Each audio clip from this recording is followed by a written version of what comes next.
పవన్ కళ్యాణ్ గారి అభిమానులు ఎప్పటి నుంచో ఎదురు చూస్తున్న సినిమా పేరు ఓజీ.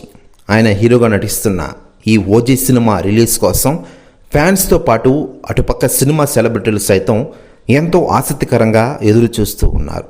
ఇప్పటికే ఓజీ అప్డేట్స్ రూపంలో మాస్ విధ్వంసం మొదలైపోయిందనే చెప్పుకోవచ్చు. ఈ పరిస్థితుల తాజాగా సెన్సార్ ఫినిష్ చేసుకోవడం, సెన్సార్ టాక్ బయటకు రావడం జరిగిన విషయం తెలిసింది. మరోవైపు ఈ సినిమాకి సెన్సార్ బోర్డు వారు యూఎస్ సర్టిఫికేట్ని జారీ చేశారు. మరోవైపు ఈ సినిమా ట్రైలర్ కూడా రిలీజ్ చేసేందుకు సన్నాహాలు చేస్తున్నారు. మరోవైపు ఈ సినిమా గురించి, పవన్ కళ్యాణ్ గారి గురించి తాజాగా సెలబ్రిటీలు స్పందిస్తుండగా తాజాగా హీరో రవితేజ గారు కొన్ని సంచలన వ్యాఖ్యలు చేశారట.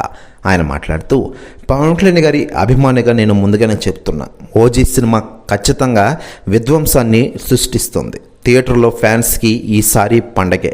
ఓజీతో చరిత్ర తిరగస్తాడు మన పవన్ అన్న అంటూ సంచలన వ్యాఖ్యలు చేశారట రవితేజ గారు. ప్రశ్న వ్యాఖ్యలు వైరల్ అవుతున్నాయి టోటల్ తెలుగు ఇండస్ట్రీలో. మరోవైపు సెప్టెంబర్ 25వ తేదీన ప్రపంచవ్యాప్తంగా గ్రాండ్గా థియేటర్లో రిలీజ్ కానున్న ఈ చిత్రంలో బాలీవుడ్ స్టార్ నటుడు ఇమ్రాన్ హష్మీ కీలక ప్రతి నాయకుడు పాత్రలో నటిస్తుండగా ప్రియాంక మోహన్ హీరోయిన్గా నటిస్తున్న విషయం మనకందరికీ తెలిసిందే.